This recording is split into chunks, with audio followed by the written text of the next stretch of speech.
There's a difference between red meat and raw meat. No, we ain't doing that. We're not doing that in 2020. We're going to kill that tradition in 2020. We're killing that in 2020. We have had traditions for as long as they're well, we're killing that in 2020. We have traditions, and no matter what, we're killing that. We're killing that in 2020. We're making a pledge today on the podcast, the Puzzle Podcast. We're making a stand today. We're gonna make a hashtag. Stop the cannibal sandwich. I can't even keep it serious. Stop the cannibal sandwich. Dog it. No, we're doing this today. We're making a pledge. I want y'all to get on Instagram. Stop the cannibal sandwich. Hey, we're not doing that in 2020. We're not doing it in 2020. Call your friends. Call the governor. We ended this mess this year. We're not doing no more. Dog it. We're one nation. Under God. Indivisible. Indivisible. What I said. We're not doing this sandwich no more.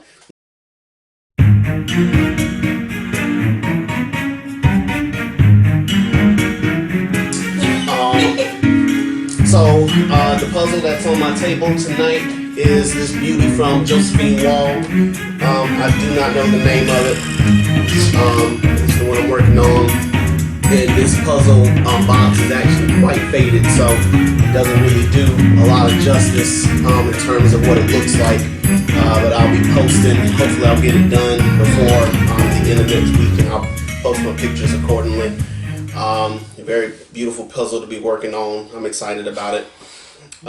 Kinda, but we'll talk about that when I post about it later on. So we got a jam-packed show for you tonight. As soon as I had said, hopefully we'll find some stories in life. Sure enough, 6 stories did show up on our feeds between last week and this week, and so I'm really excited to jump into them, and I hope you guys are excited to hear us talk about them. If you have any comments, feel free to fill out that comment box down at the bottom right there. We'll try to get to your comments as fast as we can. And again, we're just really excited about what we're about to get into. Before I finally do get started, I want to do one last thing.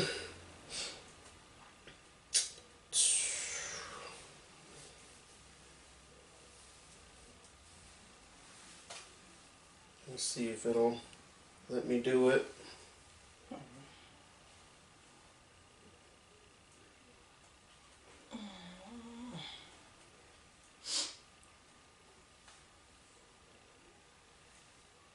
Okay, probably ain't gonna let me do it. Alright, so at any rate, so we're gonna get started on tonight. Hopefully not keep y'all too long, but thank you to Instagram for allowing us to be able to post for a lot longer than we used to in the past. So we get to just talk until we don't feel like talking no more. Let's see, the first thing that we're going to talk about today is the state of Wisconsin and they dumb behinds. I'm sorry if you feel otherwise, and if you're in the state of Wisconsin, I'm sorry for calling you dumb, but I'm calling y'all dumb, and this is why.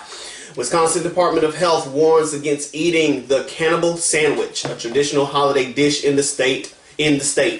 Wisconsin residents are being urged by health officials to pass on eating a traditional holiday dish this year to avoid getting sick.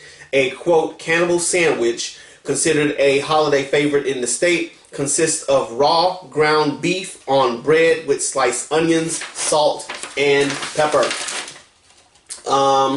Eating raw meat is never recommended because of the bacteria it can contain, the Wisconsin Department of Health Services said in a tweet on Saturday. Time for our annual reminder that there's one holiday tradition you need to pass on: raw meat sandwiches, sometimes called tiger meat or cannibal sandwiches, the state health department wrote on Facebook.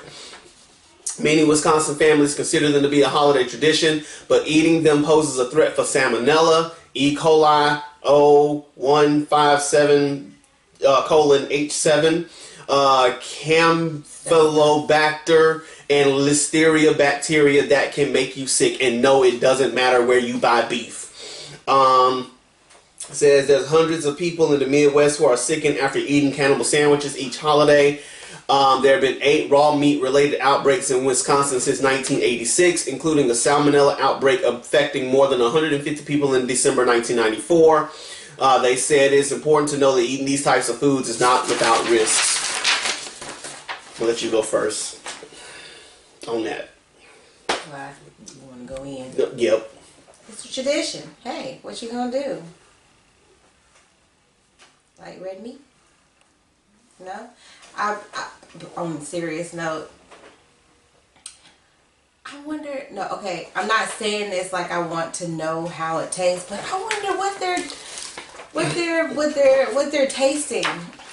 So, do they season the meat? Do they like add soy sauce or ketchup? You know, like, I mean, even just smelling raw meat, but you gotta eat a cupcake to get taste out your mouth.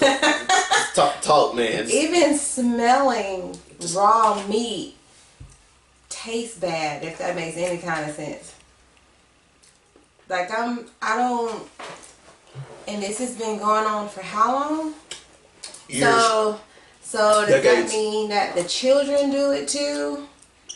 I want to know who's getting sick. Is it the adults or is it the children? Because, okay, so honestly, well, in that case, that only happens if you're doing it consistently. This is like a yearly traditional thing that they do, so it's not consistent. So it's not like their body is used to it, and their body is, you know, not, because, you know, when people do something for so long and their body is used to it, it's like they're not affected by it as much. You know what I'm saying? But this is something that's done only yearly, and so when you do it, your body is like, hey, ew, what's this? This isn't right. This is bacteria that can kill you. You done? Sure. You know how dumb you got to be to think that this is okay? Like, first off, it's 2020. The year of the pandemic. Everything could go wrong, has gone wrong in so many ways, shapes, and forms. The last thing you need to be doing is causing more injury to yourself by following some done behind tradition that makes absolutely no sense to follow whatsoever.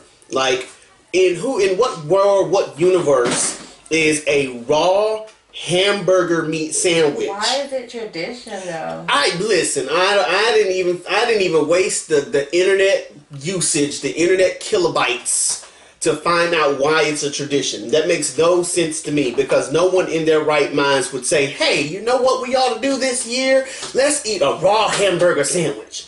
Like, it had to have been that, you know, so we didn't have a furnace or a stove or anything, and people were desperate to have something to eat, and so we just got ground hamburger meat and we just ate it raw. Like, that's the only explanation that makes sense to me, and now all of a sudden we're going to make this a yearly thing to remember the time when we didn't have stoves. There is nothing. I have no idea. That's what I'm saying. I don't want to know, because there's no explanation that can be good enough for me that's going to justify or rationalize or make sense eating raw meat. Not when you know how many darn things can go wrong with you eating raw meat sandwiches. And I'm sure there's some dude out there like, yeah, I'm going to stop you. You know, we got to be tough. You got to tough it out and be a man. No, not for this. Not with this. No, that makes zero sense to me. And no, you don't know. You don't do that. That doesn't make sense. There's no justification for that. Like, especially, like I said, in 2020, where our hospitals are already overrun because of people that are facing COVID and dealing with COVID. The last thing you need to be dealing with is, you know, raw hamburger meat. However, I'm pretty sure there's a nurse out there that's like, I'd rather deal with that than deal with the COVID stuff. So, I thought, this might be a dumb question. Go ahead and ask the question. Why is there so much bacteria on cold meat when oh my God, really? cold is supposed to kill the bacteria? Bacteria grows heavily on warm stuff, right? That's why they keep the hospitals cold. That's why in the wintertime when it's cold, you don't see all the bacteria in the pool, you know? That's why a lot of people get, it's almost like, I don't know if this is true or not, but I almost feel like people get more people get sick in the summer than they do in the winter? I don't know, but I do know one thing. It's there. Doesn't matter what the reason is. The point is, it's there, and people know it's there. So there's no reason for us to try to revert back to old traditions to say, hey, let's eat this raw sandwich and get ourselves sick. That makes no sense to me. No, you don't do that. They may be thinking, this will pass me, or it's not gonna get me one. No. Let's see. Ooh, that's it? I'm looking. Ooh, that's like lasagna without the cheese. I'm looking. The tradition of raw meat dates back to the 19th century when German and Polish immigrants took the meal. Back in the day, home cooks would grind the meat at home. That was 2 centuries ago, genius. Your cousin from Delaware asked, we all know about the health issues now, so you guys should stop. So, let me see what this is about.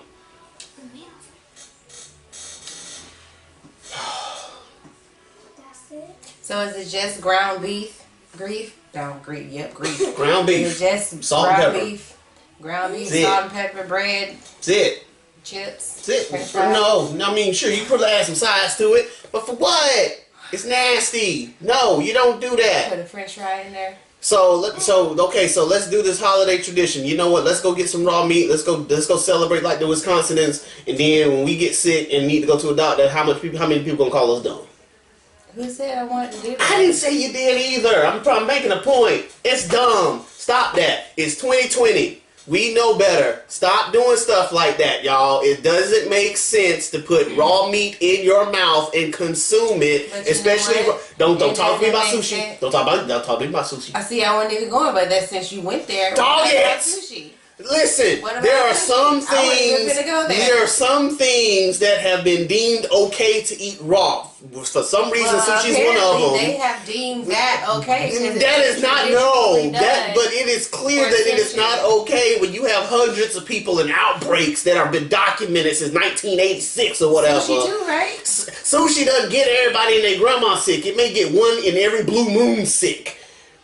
A person who's had it for the first time ever, like my dumb butt did when I was in high school. That was not a good moment for me. But the point is, no, this is raw hamburger meat that has been proven by doctors, scientists in laboratories over centuries that it's gonna get you sick. It's gonna cause bacteria, E. coli outbreaks, and all that stuff.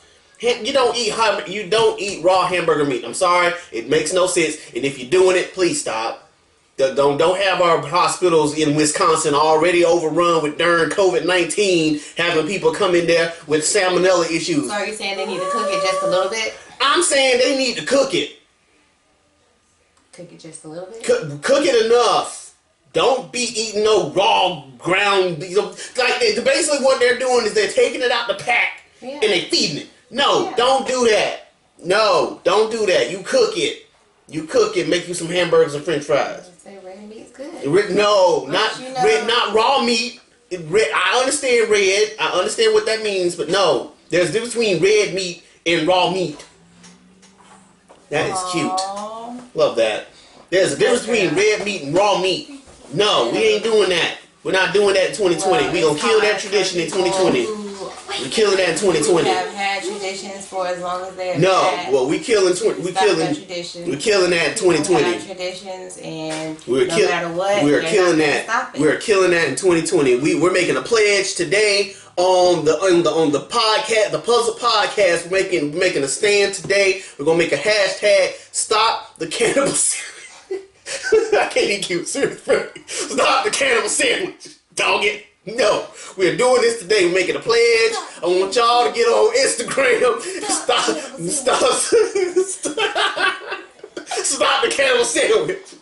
Hey, we're not doing that in 2020. We're not doing it in 2020. Call your friends. Call the governor. We ended this mess this year. We're not doing no more. Dog it. We're one nation. Somebody do that, right? I don't know. Indivisible. Indivisible. What I said. We're not doing this sandwich no more. No more cannibal sandwiches. No more raw meat sandwiches. There's a difference between rare and raw. I Okay. just wonder if they have the kids do it too. They probably do have kids do it too, and then they get sick, and then they want to call the hospital talking about my baby's sick or what? Eating raw sandwiches. Stop eating raw sandwiches. Don't you come here.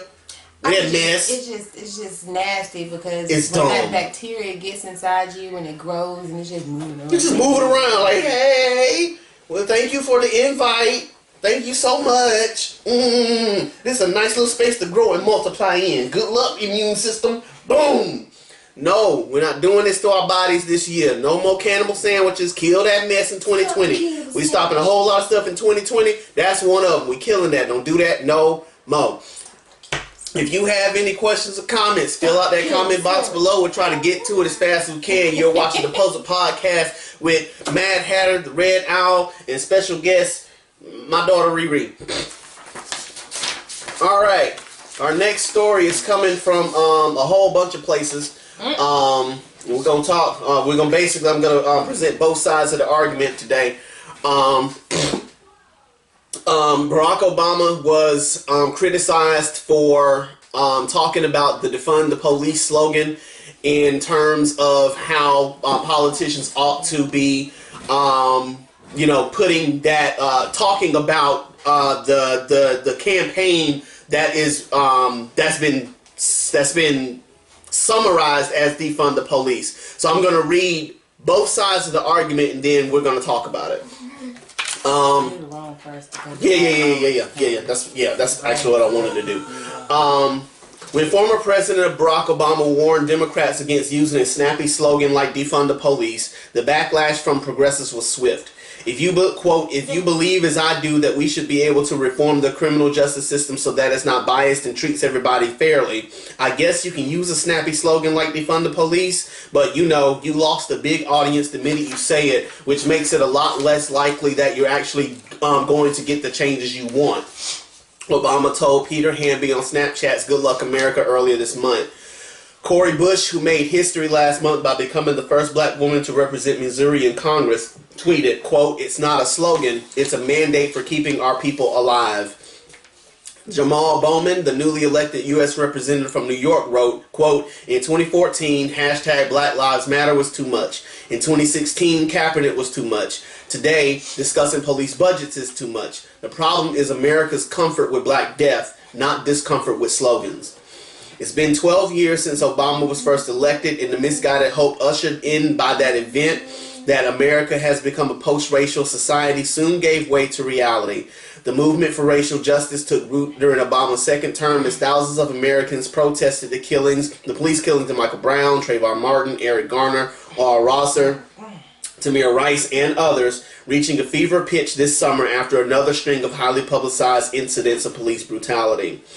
I'm trying to get to the part where Obama speaks. Give me a second.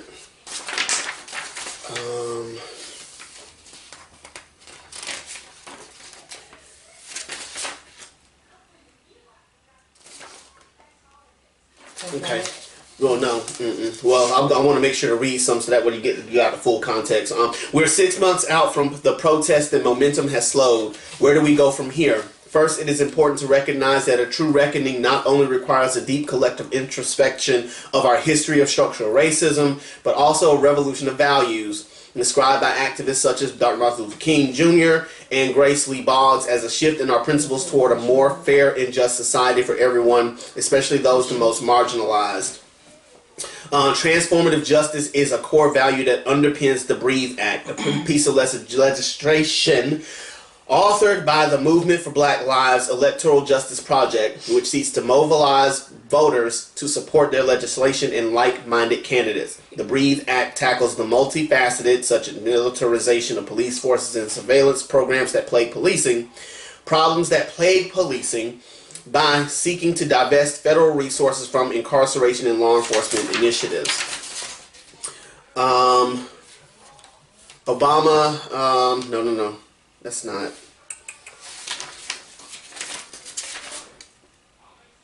Okay, they didn't put what he said in here in full detail like I thought they did.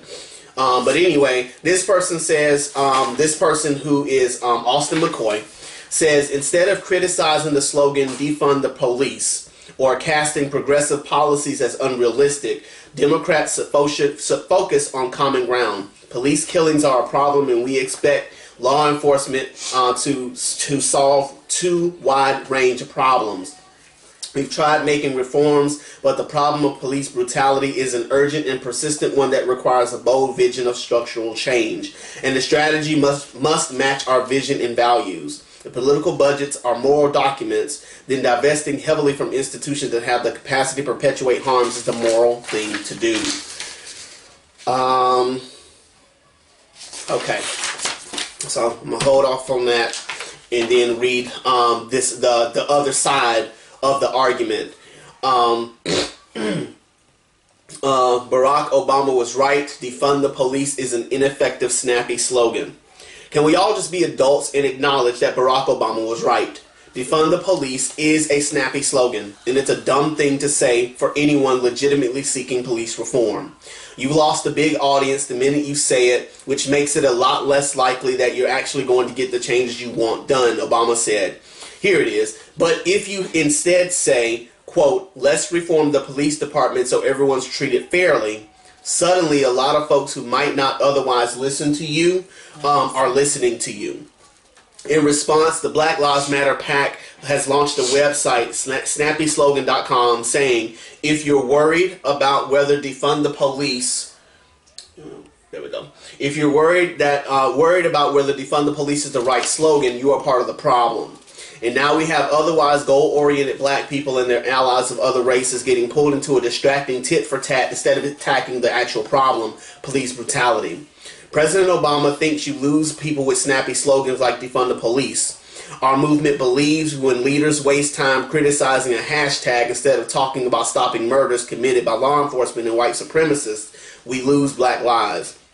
If the former president is worried about whether defund the police is the right slogan, we must make it known that this is a type of leadership that is part of the problem. The criticism of the most important black man of the last 50 years doesn't stop there. Other people have had things to say also. But Obama's liberal critics are making a huge mistake. There are several ways to go about reform, but they all involve coalition building. And Obama is exactly the person we want showing emerging black leaders how to go about it. He's without question the most effective black leader since Martin Luther King Jr. He's the reason Joe Biden picked Kamala Harris as his running mate. And he's the reason the Republican Party has gone out of its way to court black figureheads. What does defund the police mean? It means give the police less to do and hire other people to help make their jobs easier. Obama is suggesting that liberals actually say that. And he's telling them how to frame the message more effectively by saying they want to divert young people from getting into crime. And if there's a homeless guy, maybe we can send a mental health worker there instead of an armed unit that could end up resulting in tragedy. And now, his credibility and bona fides as an activist are being questioned by people who want him to be more radical. What could possibly be more radical than becoming the first black president? Let me see. It's like Obama said, the key is deciding, do you want to actually get something done, or do you want to feel good among the people you already agree with? Now let's all be adults and acknowledge that he's right. So when I listened to Barack Obama, because I went and actually listened to I listened to 3 different podcasts that he did, talking about the subject. The first one that he did was on Snapchat, and he was talking about when he said exactly what he said, that defund the police is a snappy slogan that people will use to try to summarize what they're talking about. And by saying that you're already losing a whole bunch of people that you may otherwise need to have on your side to get the changes that you want done. And as soon as that happened, a whole bunch of people on the Democratic side got really upset. Black people got really upset with him because they made it seem as if Barack Obama was saying that the slogan was doing more harm than good. But that was not what Barack Obama was saying.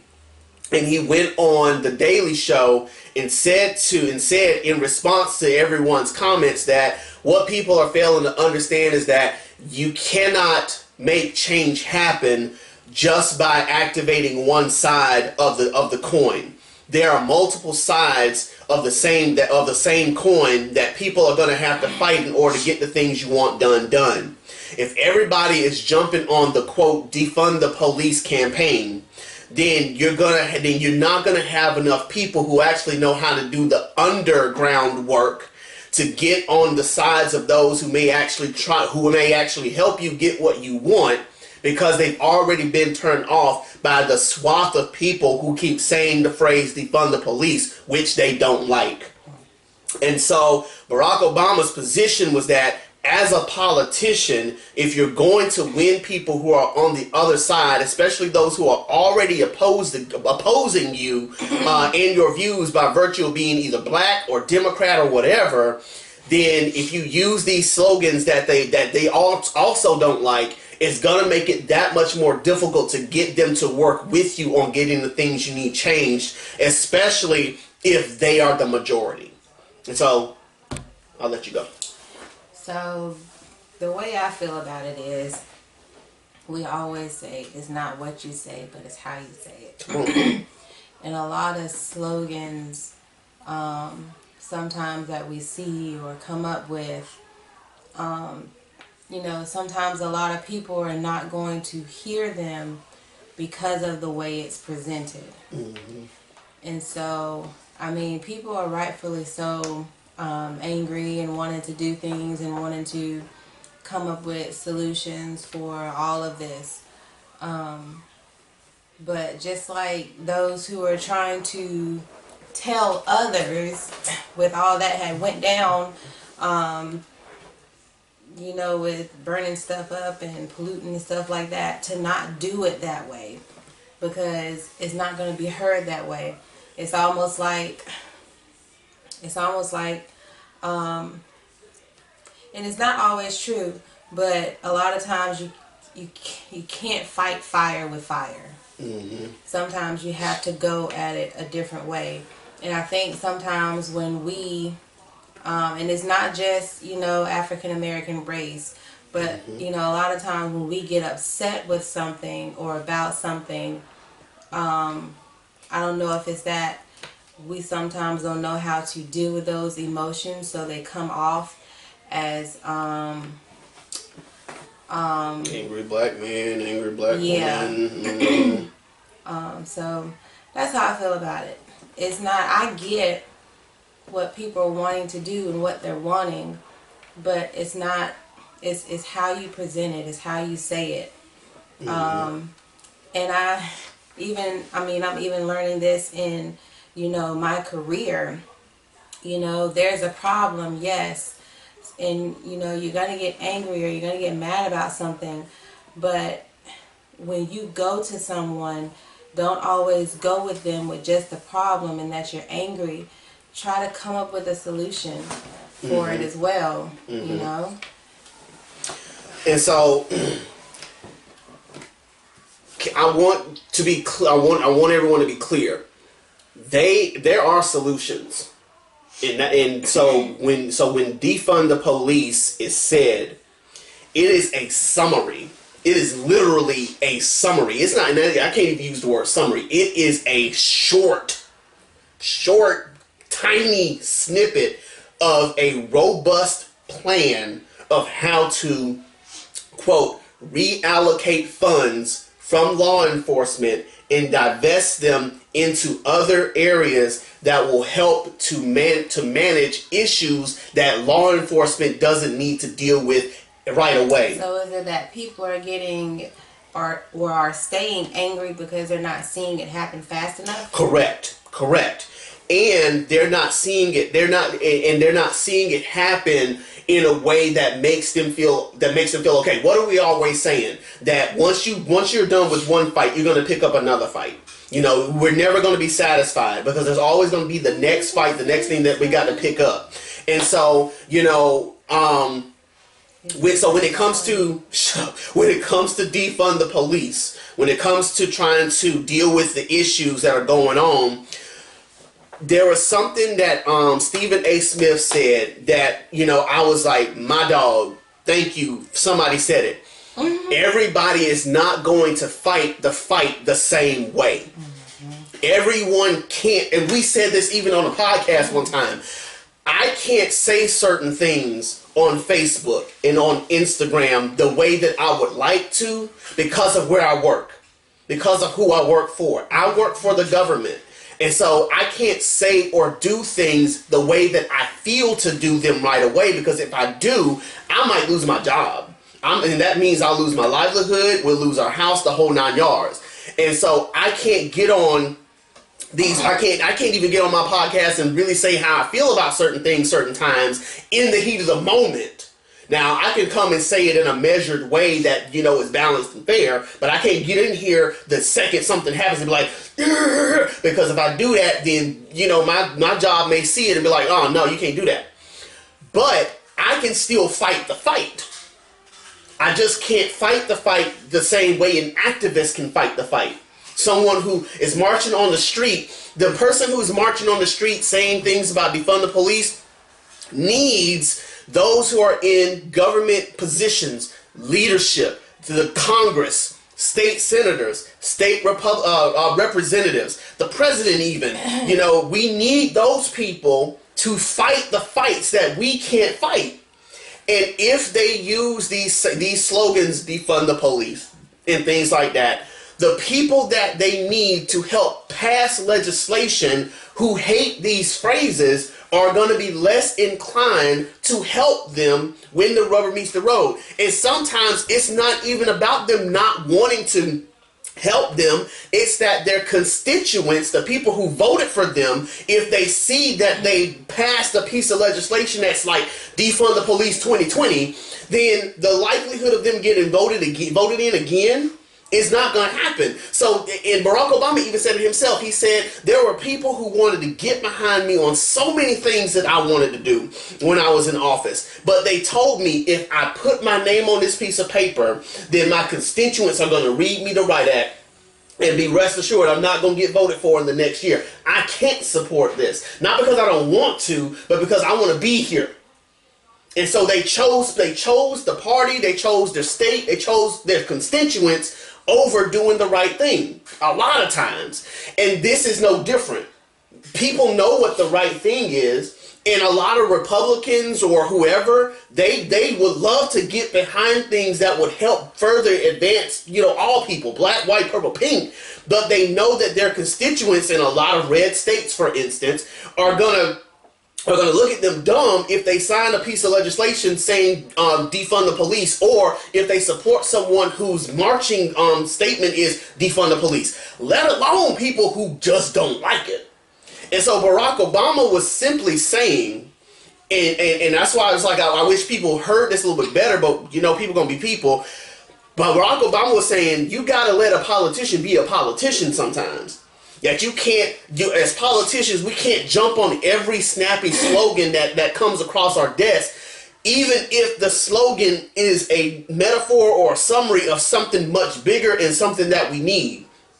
He's not suggesting that we back down or that we give up on the things that we want. He's just saying that we have to look at it from all sides and all facets. And if we want to get things done in politics, which again, the system of politics itself needs to change. That's a whole other conversation. But in the current game that we're stuck in right now, until that game changes, until that game is different, which I think January 5th might be able to pull some strings, go Georgia. But if we're able to make some changes happen, then until then, we gotta play the game the way that the rules are currently set up, and it sucks. And you know, and it sounds like we're talking out both sides of our mouths, but the reality is this fight is not one-sided. This fight it's got multiple sides, multiple views, multiple points, and so you cannot. Everybody can't jump on a snappy slogan that like defund the police when you have half the people or most of the people that you want to help you with this stuff doesn't like that statement. And it's not to say that the statement is wrong. It's not to say that the statement is bad. It's just to say that there's a lot of people who do not like that. And that's reality. I know it sucks. And so I'm not advocating that, you know, that we don't use it, because like I said, it's a summary of things. But if the people that you want to help you, or if they hear it, they're just going to automatically dismiss you, you're going to have to find another way to bring this up to them. Because if you want to be heard by them, just like Nicole said, it's not what you say, it's how you say it. And a lot of people that we need to help to push stuff along, they're not going to hear it if what they hear is what they don't like. And so again, I don't think Barack Obama was wrong in saying what he said. I don't think Barack Obama, I mean, if anything, like I said, I think that he was pretty much giving people a blueprint that if you want to get stuff done, that there are other ways and other avenues to go about it. And that, you know, we got to be careful that we're not pushing the people that we need to help us away to the point where nothing ever gets done. There's a way to go about it.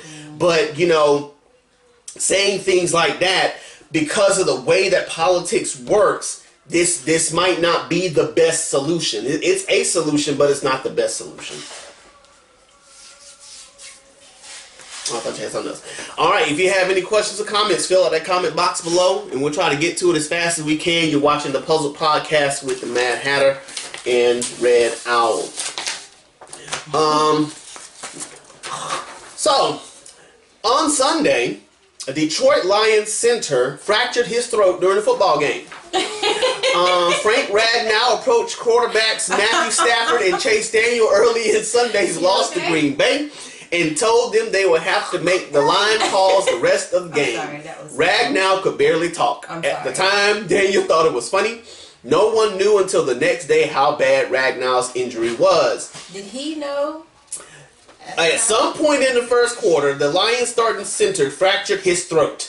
It's pretty impressive what he was able to do, Daniel said. It was the guards relaying the calls to the running backs, and obviously when I came in, it was all passes, so that was easy for his quarterback to do. I was making all calls and relaying it. We didn't really seem to miss a beat. Stafford, who injured his ribs during the game, so everybody was getting hurt, said he knew something was going on with Ragnow. Pretty crazy that he was able to finish the game with that. Veteran quarterback said he'd never heard of the injury. The NIH says 80 to 90% of laryngeal injuries, fractures, dislocations, and separations usually result from significant high-velocity blunt trauma. Ragnow did not allow a sack or pressure while playing with a fractured throat. He played every snap the rest of the game. Every game, literally. So he never said anything. Apparently, he couldn't talk to the point where he couldn't even talk to people about it. So, okay. Yeah, man. Well, I think he's fine. I mean, he's not dead. But so, yeah. How do you fracture? I wish that the report would have told. Something in your throat that's. Well, I mean, there's a bone there. There is a bone there, and so I'm guessing when he went to go push somebody push. Stop. So wait a minute. What do you mean, like right? Right here in the throat. Where? Stop! Don't do that. Where? Stop. He went like Eddie. And it went Eddie. Where at? In his throat. Where? In his throat. He can't talk no more. Where? Right there in his throat. Wherever the voice box is, where he couldn't talk no more, that's where it broke. So it wasn't How can you not feel that? He did feel it. He did feel it, but he didn't want to stop playing the game. It was painful? It probably was. But he probably thought his throat was just like, gosh. You know, he didn't think his throat was severed from his body. This is why I could not be in the medical field. I just couldn't. Bones, throat. Yeah, man. All of that. Yeah, man. Ooh. He loved the game. Listen, it's the love of the game, man. It's the love of the game. He loved the game so much so that he was willing to break his neck for it. Literally. Stop it. And so next he. Story No, next story. I ain't done talking yet. And so what it goes to show is that when you really love to do something, you are willing to do whatever it takes in order to try to get that thing accomplished, and sometimes that includes literally hurting yourself. And football is a very violent, dangerous sport. Everybody in the room knows that. Why? I gave myself a concussion the other day. You did give yourself a concussion the other day. Like, I want to keep playing. Listen. Me and my wife were playing basketball the other day, and she fell out of her shoe. And when she fell out of her shoe, like she literally fell on the ground and hit her head on the ground. And with that, that was the second time, now third, fifth time she had fell. but this is the first time it fallen this seriously. And so she's sitting there, she all loop-defied, can't think halfway straight. And when she finally did stand back up, she's all like, I can keep playing. And me and Marie both had to tell her, no, you are done, ma'am. You're done. We're going to go in the house. You're going to take a bath. All that jazz. And she's talking about, I was winning. No, I did not do that. Let me tell you what happened. So I was ready to go ham on her on a play, and I was backing her down hard. Yes, I was, because I remember making the voice. That's why I told you that. I told you that. Yes, I told you that. I told you that I was finna go in on you. I was finna do the move. I was all that sound effects that I do when I do that. I was ready. My foot was planted and all that. He was fouling. No, it was no foul. It was my ball. I was backing her down like you do in basketball. It was not an offensive foul. What had happened was flag on the play. She slipped. Her foot slipped, and when it slipped, my back didn't have anything to go back on, and so I fell on her a little bit harder than I expected, and it caused her fall, which made me fall, and I didn't know she hit her head. But when she didn't get back up, I knew then. I was like, nope, we're done. We're done, ma'am. That's it. That's game over. You win by however many points you won by. It's done. We are going in the house. And she, I can keep playing. That's what he did. He probably was like, I can keep playing. And so they were like, all right, boss, you got it. You ain't got a concussion. Get out there and win us a football game. And when this dude needed whole open throat surgery to fix his throat, and now he probably out for the rest of the season. Really? His team garbage anyway, so they like they're gonna be playing no way. So how do you what? How do you heal from that? Yeah. You don't. I guess you can't move for it. Go here and have a halo. Brooklyn Nine-Nine reference. That story. That's exactly what Gina had when she got hit by a bus. If you have any questions or comments about football-related issues and injuries, feel free to fill out that comment box below, and we'll talk about the fact that he fractured his throat a little bit more for you. You're watching the Puzzle Podcast with the Mad Hatter and Red Owl. Next thing we're going to talk about today, where is it? It should. All right. Well, we finna get super mad. Here we go. Was teacher watching some stuff that he wasn't supposed to be watching during class? Broward Schools is investigating. We gotta edit some stuff because we got a whole child in here today. Broward County Public Schools is investigating whether one of his high school teachers was watching an adult movie while teaching a virtual class. And with adult, y'all can kind of guess where I'm going with that. In the video, Michael Bresky, who teaches social sciences at South Broward High School, is shown sitting at a desk looking down as sound is heard in the background of some adult activities. The video was posted on Twitter Monday night, and at least a dozen people who say they're either current or former students at the school posted comments alleging past misconduct by the teacher. The video appears to have been shot by someone using a cell phone to record the virtual class session as it played on a laptop. Farther down in the post comment thread, another Twitter user posted what appeared to be the same video without the sound. I'm trying to figure out why this is in my... Okay. The district released a statement Tuesday that it has launched an investigation into the video. Broward County Public Schools takes all matters and allegations involving the safety of students and staff very seriously. When school leaders were made aware of the alleged teacher misconduct during virtual class, they took immediate action and began looking into the allegations. Video was posted by this person who said, "How could you let this happen?" I want to get to the part. Here we go. Ruby said in a telephone interview Tuesday that a school resources officer called him earlier in the day asking about the video, but according to Ruby, the officer was more interested in wanting to know who sent him the video than he was in the alleged inappropriate behavior depicted in the footage.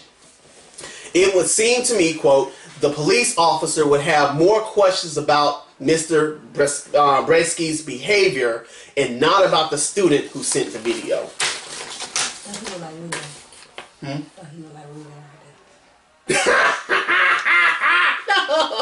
No. Go ahead, man. Go ahead, man. You the teacher extraordinaire. Go ahead. Look, I can't imagine. First of all, we only got a snippet of. We only yeah. And the snippet that I heard. That was enough for me. Like that was enough for me. Done. That was enough for me. It seemed like he was done, and the rest of the movie was just playing. That's what it seemed like. I would be so furious. Listen. And I can't imagine the person who was questioned by the officer. I feel like I would go ham. Like, are you serious right now? I mean, I get, it's high school, yeah, whatever. Man, no. But nope. still. Nope. Nope. Does he still have a job? That's my question. You know what? Let me chime in for a minute. So, like we've said before, people gonna be people. People gonna do what they do, but there's a time and place. Time and place for all things. You mean to tell? Thank you. You mean to tell me that you can't wait until the class is over? You can't go to the bathroom. You can. Clearly we know what he was doing. Clearly we know what he was doing. Class was over. It wasn't even over. And you forgot to log off. So what? And I want to know. You were done though. Wait a minute. That's irrelevant. That's irrelevant. No. That's irrelevant because here's the thing. If you're teaching this class, what are you doing? Are you just watching the students? Because apparently you ain't teaching. If you got time to sit there and listen to your phone do stuff, like you. So what you doing? You obviously ain't teaching nothing. Must have had like a 5-10 minute break. You can't pause your. Oh my goodness, that's the same problem that the other dude had when he lost his job. Y'all can't go somewhere. You can't turn your computer off. You can't pause the tape. You can't wait. Like what is? Wait, my question is. Oh my gosh, man! What in the world? While you're teaching? While you're teaching, take your mind off of your job. What were you thinking? And if that's to take your mind off of your job at the time? Because I feel like at my job, I don't have time to think about something other than teaching these kids at the moment, or looking at an email that I need to respond to. Come on. Or, Now listen. I understand. That multitasking can be done. But again, time and place, man. Time and daggone place. That's not what I'm not saying it's appropriate. That's not what I'm saying. What I'm saying is, if you were face to face. That's what I'm saying. Like, bruh, like, come on, man. Like, why is getting off so important to you that you have to risk your job, teaching at a school, no less, to do something that you could handle 15 minutes prior at your own leisure where no one cares? Like, why is it that important to you to do it right then? Like, that's the part that's getting me. Because just like the dude who got caught, the Jeffrey Toobin dude that got caught, on his Zoom call, why was it that important to you that you needed to do it right then?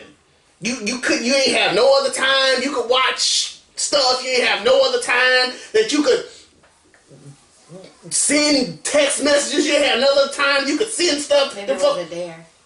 No. You and I'm not risking my job on a dare. No, you don't do that. Somebody's gonna give me some money. What you gonna do? Listen. Well, I hope he got his money then, cause he ain't got no job. He ain't got no job. Ow. He ain't getting paid. My neck. He ain't. I felt that. I'm sorry. No, I just felt a little tweet. Wait. Listen, I thought you were talking about a tape. That's what she said on the tape. Ow, my neck for real. Oh, God. Oh, my goodness. You alright? We need to call an audible? I just gotta talk. Follow the play. Listen, all I'm saying is, there's a time and a place to do whatever it is that you are going to do. I don't condone it, but there's a time and place if you're going to do it for you to do it. That was not the time, definitely not the place for you to be doing stuff like that. And again, like, so here it is. If it's that bad, you need professional help. Because at this this point, you need somebody to go and talk to you and tell you that this is bad, this is wrong, and you too risky now. Like, it's too risky. You're doing the wrong thing, and you're talking to the wrong people, and you got the wrong friends. If you ain't listen, you ain't got no friends, because that was dumb. I'm sorry. Like, you need to be in a whole relationship at this point. They're trying to help you to skirt that, because you can't do that. Not when you're in the middle of teaching a class. No. That literally, that's high school stuff. That ain't something you do when you got a whole job. Okay, I would expect a kid to have done something like that. That reminds me of the story of the girl that the teacher had saw the older brother come in and was trying to mess with the little girl in elementary class. There was a story about Zoom. They were doing Zoom virtual class, and this little girl. The brother came in and was saying some inappropriate stuff to the little girl, and the teacher got concerned to call school resources. Had it not been for Zoom, they never would have known. The girl was 7 or 8, and the boy was like 17, 18 years old. And they got him and locked him up. So Zoom's got its uses. But again, like I said, again, I'm not condoning anything that anybody does. Y'all need to be doing that mess in the privacy of your own home, not the child stuff. But if you're doing it in the privacy of your own home, that's childish. That's childish. Risking your whole job. You ain't lying. This is dumb. I hope a child ain't doing that. Well, I mean, I wouldn't put it past them compared to an adult. Because children's stupid. Adults are older, think they, can do what they want. That's right. My daughter showed look at me like, listen, I ain't stupid. Look, I'm a nigga. I ain't stupid. I started January 6th. The girl about wanted to kill me. Who you calling stupid?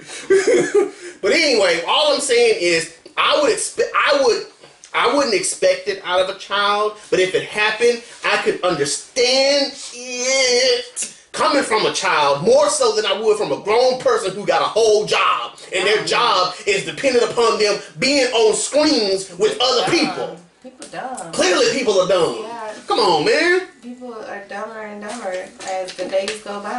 I mean, you do stuff and think that you're not gonna get caught, and I think that's the issue. And that, you know what? No, you know what? I take it one step further than that. I don't think it's even about. I don't think I'm gonna get caught. I think it's the greed. It's a hard thing at this point. Like, you gotta have it so bad that consequences be earned. I just don't care. I got to have it. But like I said, ain't nothing. Ain't nothing. When I go to my job every day, I tell them, like, when inmates be like, man, I like them shoes. Let me get them shoes. You trying to get me arrested? Stop. Like, no, you are not about to jeopardize my job, my livelihood, my career, over even a joke. Like, it's too serious. So, no, I ain't about to go. You ain't about to take my job. Ain't nobody got time for that. I'm gonna be right back. I gotta go get my charger. My laptop.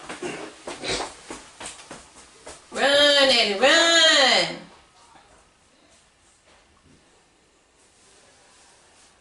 What's next? Tom Cruise. How are you feeling today, Marie? Good. Good.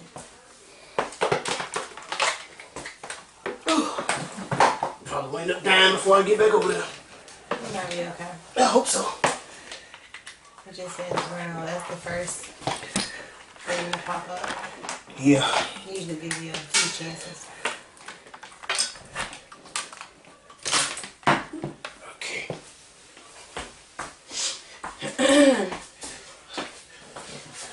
All right. So, you got any questions or comments? Want some oxygen? So I can breathe? Fill out that comment box below. Try to get to your comments as fast as we can. You're watching a brand new episode of Puzzle Podcast with the Mad Hatter and Red Owl. Woo! Drink some water, sir. Nah, man, I'm good. Okay. All right. 2 more stories to go and we'll be out of here. All right. 2? 2.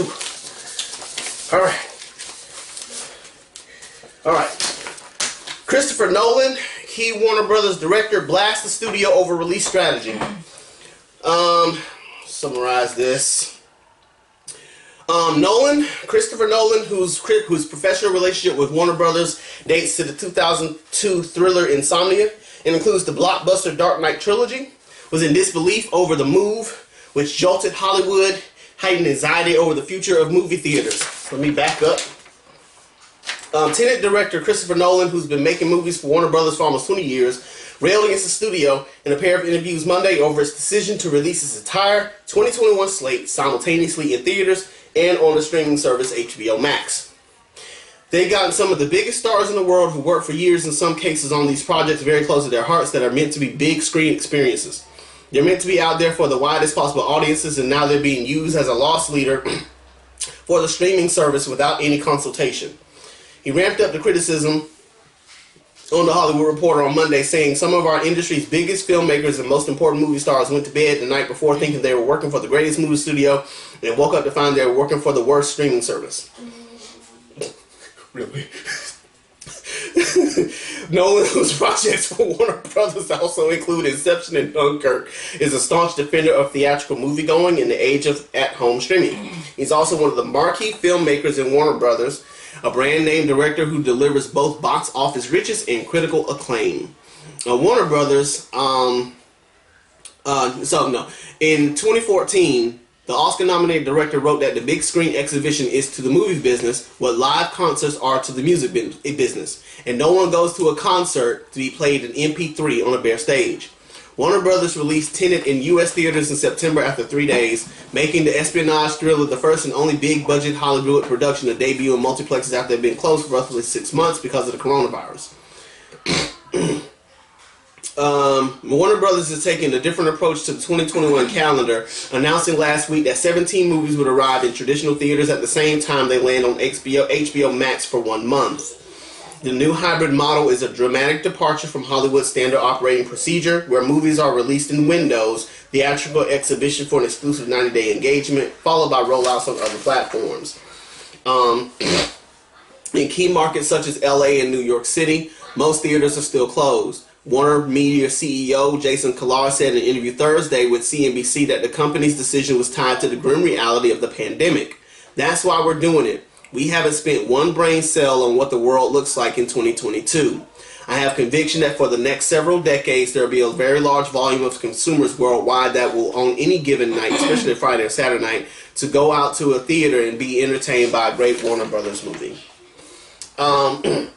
So I brought this story out because once again we have people who continue to operate in this kind of fantasy world of disbelief, like the pandemic ain't happening. And so it's like people are just acting like, people are gonna go to our movies and show up in our in the movie theaters and watch our movies and everything's gonna be great. Bruh, it's 2020, the world of the pandemic. No one's going to the movie theaters anymore. If you are going to the movie theaters, either you have one in your own home, or you have, or you're in there by yourself. Like, no one's going to the movies in 2020. So why would anyone expect, any movie theater, any director, any actor expect their movies to show up in a movie theater in 2020, let alone 2021? Look, let's be clear. The United States in particular dropped the ball badly when it comes to the pandemic. It should not have gotten this bad. But c'est la vie, it is what it is. It got as bad as it did. As a result, all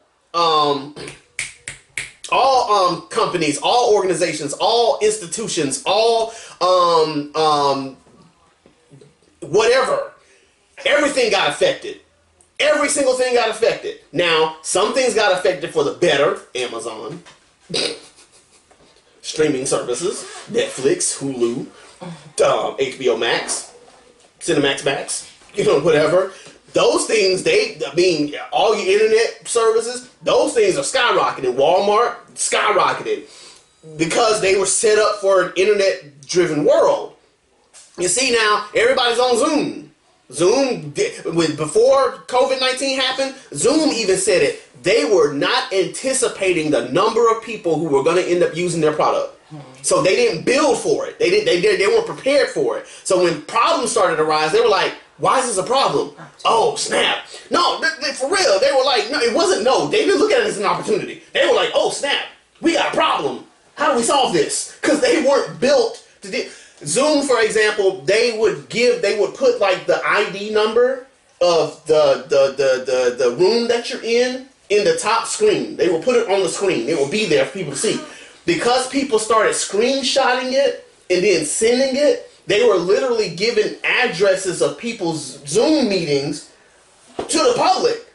Zoom wasn't built to deal with that. They didn't know how to deal with that, because when people started then jumping into these random Zoom calls and doing all sorts of kind of stuff in the Zoom calls that they weren't invited to, Zoom had to deal with that, because people were getting mad and wanting to sue. They're like, but we didn't build Zoom for this, so why would this? So it came with problems. Same thing in the movie industry. Listen, it's 2020. No one's going to the movies. So these movie companies, they got to make their money. They got to figure out how to get people paid. They said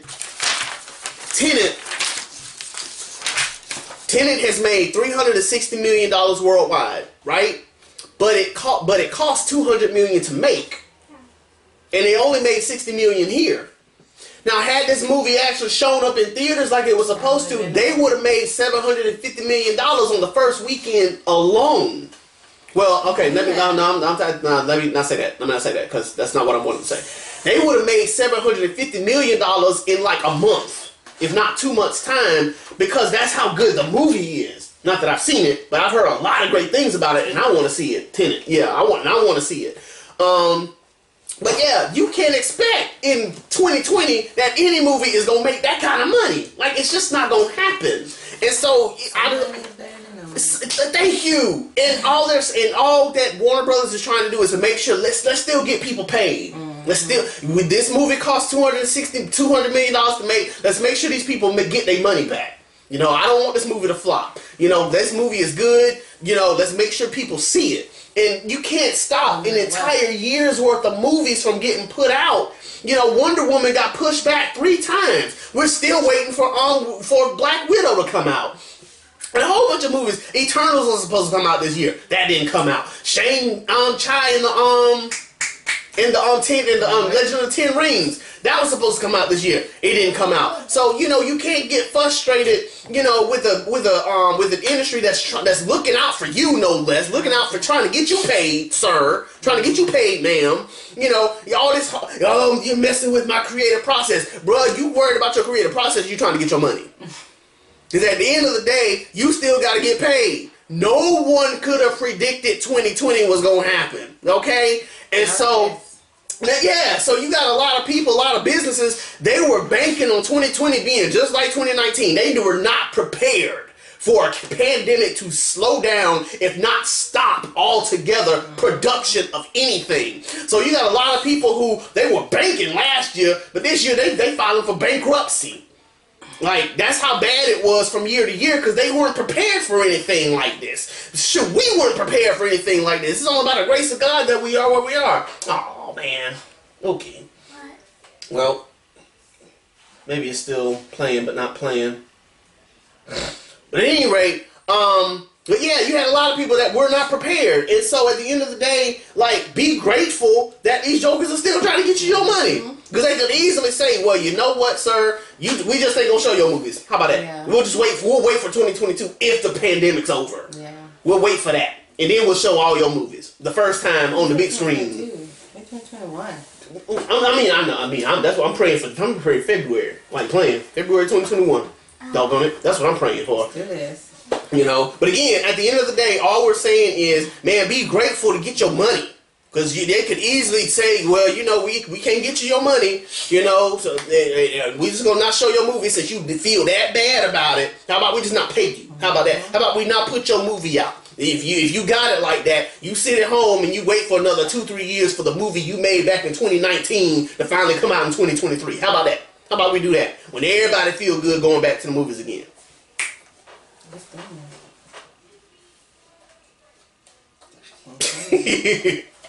If you have any questions or comments, fill out the comments below, and we'll try to get to them as fast as we can. You are watching the Puzzle Podcast with the Mad Hatter and Red Owl here on Instagram, and I'm hoping it's still playing on Facebook. They having trouble playing the video to us, but hopefully it's still recording because everything is still acting like it's going on right now.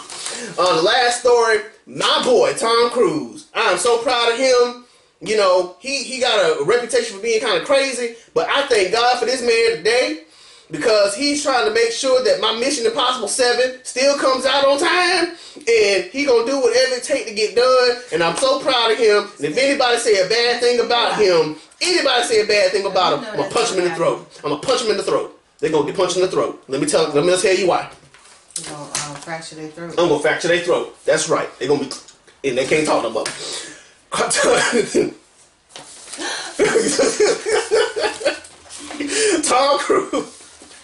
Tom Cruise reportedly scolds Mission Impossible 7 crew members for violating social distancing measures. If y'all hadn't seen the tape yet, go see the tape. Because my goodness, listen to you. If you haven't heard the tape yet, go listen to the tape because Tom Cruise went in, and I'm so proud of him. That's my dog. Tom Cruise, lead actor of the upcoming Mission Impossible 7 film, my boy, was heard reprimanding crew members for reportedly not adhering to social distancing measures. He said, my man, I don't ever want to see it again, ever. And if you don't do it, you're fired. And if I see you do it again, you're effing gone. And if anyone in this crew does it, that's it. And you, and you, and you too. The rant comes after 2 crew members reportedly were standing within 2 meters, about 6 feet, of one another while on set for the film. We are the gold standard. They're back there in Hollywood making movies right now because of us. Because they believe in us and what we're doing. We're creating thousands of jobs for you MFers. I don't ever want to see it again. Paramount Pictures is producing the film. It's currently being shot at Warner Brothers Studio. At Warner Brothers, no less. The people that's trying to get these people paid. See the connection? I love it. And Warner Brothers Studio in Levesden, Hertfordshire, outside of London, where the recording was allegedly made. I don't even care. Mission Impossible 7 had previously faced delays from the COVID-19 pandemic. In February, a 3-week shoot was set to take place in Venice, Italy, but the country had a surge in coronavirus cases, putting the production on hold. British media reported 12 members tested positive for COVID-19 on a set in Italy in October. British media also reported that Cruise has tried to ensure that there are no more delays, even paying $676,000 out of his own pocket for a ship that cast and crew could isolate on during film production. You can tell it to the people who are losing their effing homes because our industry is shut down. It's not going to put food on their table or pay for their college education. That's what I sleep with every night. The future of this effing industry. My man. Furthermore, Tom Cruise is right. COVID is a big problem for Hollywood. Let me see. Okay, said that already. Though the global health crisis has rippled throughout the industry, the movie industry, in many ways. Okay, here we go. Although Cruise perhaps acted inappropriately, which I do not believe, I am not endorsing that, behind the actors yelling and cursing lies a deeper and true point. The coronavirus pandemic has ravaged Hollywood, and it continues to be a significant problem for making movies, especially when it comes to cost. Though the global health crisis has rippled throughout the industry in many ways, the most obvious is the rise in production expenses to keep staff safe. LA Times reported in May that estimates for, quote, enhanced cleaning and staffing for coronavirus prevention could add more than $1 million to a typical movie budget. For smaller studios, that could be a non-starter. The film industry has been through many challenging times, but even those events arguably led to more people going to the movies. But this pandemic has had the opposite effect, keeping people away from theaters, delaying films, and stalling production. No studio could have ever imagined facing such hurdles. Christopher Nolan, see, right here. Even though Mission Impossible 7 is a huge film with a massive budget made by a giant studio, COVID still could create financial problems for the movie and several companies that are working for it. Mission Impossible 7 is not a typical movie. It's an action film with many elaborate stunts and exotic locations. The last film, Fallout, my man, cost $178 million to produce. If the production is shut down, it would stall a film that has already been put on hold before. And it's not easy or cheap to stop and restart a production, especially one of this size. Nobody using villains. Right. Hollywood has already seen how COVID diagnosis can shut down a major production with The Batman shooting in London and like Mission Impossible 7, temporarily halted when the main star, Robert Pattinson, your boy from Twilight, tested positive. So yes, Cruz's eruption may have been uncalled for, which I do not believe. But yelling and cursing aside, it underscores how badly the pandemic has hurt the entertainment industry and that there's still a ways to go before any sort of Hollywood ending. Let me tell you something. Tom Cruise. Everybody handles it differently. It ain't about handling it differently. Everybody handles it differently. It ain't about handling it differently. It's about it's about somebody finally saying what has been needed to be said and saying it in a way where people can understand it. Listen. So cursing and yelling, people understand it. Listen, apparently that's what they needed. Let me tell you why. Because they already... Yes. Because they already... So how long in between each time he's seen somebody not doing the right thing? How long in between that? Because my thing is... It's been a while in between each one. It's probably going to be a while in between this one too. And that's why I don't think it's been... I don't think that was the case. I think it's something that he's continuously see happen, and people have ignored it, and just ignored the fact that every time they've had something major break out. So this is his first time speaking up about it. You know what? I don't think it was his first time speaking up about it. I just think it's the first time somebody recorded him. Because, once again, people have this tendency when they're all up in their feelings to record stuff and then get it sent so they can make a big fuss about things. So then my thing is, so here's one scenario. So if it's his first time saying something, okay, well then if it's not his first time saying something, then what makes you think that it's going to change this time? Instead of doing what you're doing, I feel like I would take a different approach and be calm AF. And just, you fired. I'm sorry, buddy. Well, listen. I believe that too. I believe that too. So calm. People can still listen. You know what? To be honest with you, I think that would actually be the better approach. Like, don't say nothing. Just pack your bags. Because it's like pack your bags. If it's not his first time saying this, that's it. But you know what's also the case too. If you fire this person that's really good at what they do. And maybe this is his way of trying to make sure they keep their jobs. I mean, because you think about it, it's hard. It's hard out here. Continuously cussing and fussing at them. It's going in 1 year, not the Well, I mean, I don't know. All I'm saying is, at some point, people get upset about this thing because you are literally risking not just my job, but the job of others. It's what we've been saying all pandemic long about how selfish people have been when it comes to doing something as simple as wearing a mask. Like, you want it so badly, or not you, but they want it so badly, some of them, to be about my rights. I have a right. It breaks my face out, blah, blah, blah. But you're risking not just your life, but you're risking the lives of others because you don't know whether or not you're a carrier or not. If you're asymptomatic. You're not going to be... some of these hospitals, some of these doctors won't even let you get tested unless you're experiencing symptoms. Like, so even if you are scared that you might have it, you can't even go to the doctors half the time just to make sure you don't have it because the doctors won't let you get tested unless you show signs of having it. And so for you to not want to adhere to guidelines and not want to adhere to the safety protocols, especially on something as important as Mission Impossible, and I say important, all things considered, given the fact that they've already had to stop production multiple times, and just in October, 13 people had it. But what I'm saying is, if you said it so many times, especially in the way that we heard you saying it. But we don't know if he said it that way. I'm just going off of what you said. I didn't say that he said it that way. I'm saying that he said something. I didn't say he cussed them out every time like that. I'm just saying, according to the report, this has happened multiple times in terms of like the not adhering to the guidelines. So and he said something. What, like put on your mask or you gotta wear this? Yeah, or come on, man, put your mask on. Or I don't know. He might have cussed some folk out. I don't know. This is the only time that they caught it on tape. But they never said this ain't the first time he did this. In terms of cussing folk out. You think it's gonna work? I don't think so. No, I don't think it's gonna work. I think people are.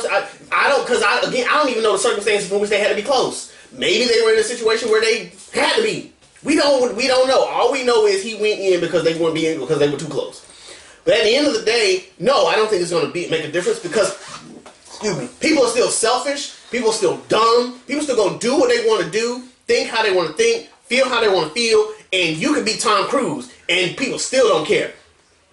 All he's saying is that, it's really messed up that, that people are still to this day not thinking about the other person. And for me, again, bravo. I'm glad he spoke out. Again, maybe it didn't need to be filled with profanities or whatever, but at the end of the day, I'm glad somebody, of celebrity status, outside of all the other celebrities that have said something. Because again, at the end of the day, you're not just endangering your life, but you're endangering the lives of others. When you don't adhere to the guidelines, especially in these areas where the COVID-19 is just running rampant all over the place, and they got jobs, they got lives, they got money that they got to spend. Like I said, he spent $600. Now again, chump change. Whatever. But he spent $676,000 to keep these jokers in a safe space so that they wouldn't have to deal with coronavirus as badly as everybody else may have to, so they could do their job. Now that's one of the reasons why I got frustrated with my job, because we didn't deal with coronavirus the way that we ought to have. And a lot of people got sick as a result. And so, again, at the end of the day, it's like, I understand the frustration. Maybe he could have handled it differently. Maybe he could have said it differently. I definitely like your approach better. You know what? Pack your bags. You're done. I'm just saying, show the example. I mean, he got his mask on. Yeah. Huh? No, I'm talking about I'm messing with you. Like if this isn't the first time you've said something, if you went to this person alone or whatever, and then whatever, even as good as they are, you're saying you're gonna fire them anyway if they keep it up. Just fire them. Instead of, and you got frustrated, so in the heat of the moment you do what you need to do. But, what are we going to do to show change instead of talking about changing? That's the $100,000 question, because at the end of the day, it wasn't Tom Cruise. Tom Cruise got his mask on. Tom Cruise is being an example. So it's like. So what do you do to those who don't? That's you have the power to do something. That's why I think that, like you said, it makes sense. Like I would. I feel bad. No, I wouldn't. No, don't feel bad about it. Chance after chance after chance. They've been on here knowing the rules. Yeah. No, I'm like I said, I actually agree with you in that sense. Like, don't talk about it. Because I'm pretty sure you can do some animation stuff to whatever this person. We ain't even gotta do that. I'm gonna get on the phone. Hey, listen, a job opening just popped up. You interested? It's that simple. Who wouldn't want to work with Tom Cruise? Sign me up. I'll get you water. I don't care. I'll wear my mask. I'll stay away from everybody. I know how to FaceTime. Like, I ain't worried about that. So, that's what's up. So, no, I'm with you on that. Like, I think at the end of the day, like, don't talk about it, be about it. And at this point, it ain't even necessary. Listen, he was mad. 98 hot. And like I said, it got every right to be. But like I said, I'm with you on that. Like, next time, Mr. Cruz, if you listening, next time, don't talk about it, just be about it. Fire him. I bet you they'll learn then. Because at this point, like, and if they don't, that's on them. But go get you somebody who actually has, that will show, that lead by example.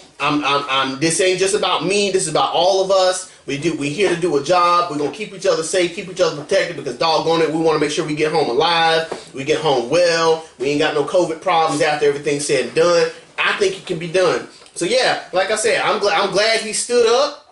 But at the end of the day, like, we shouldn't hear you cuss. Put it like this: we shouldn't hear you cuss no more.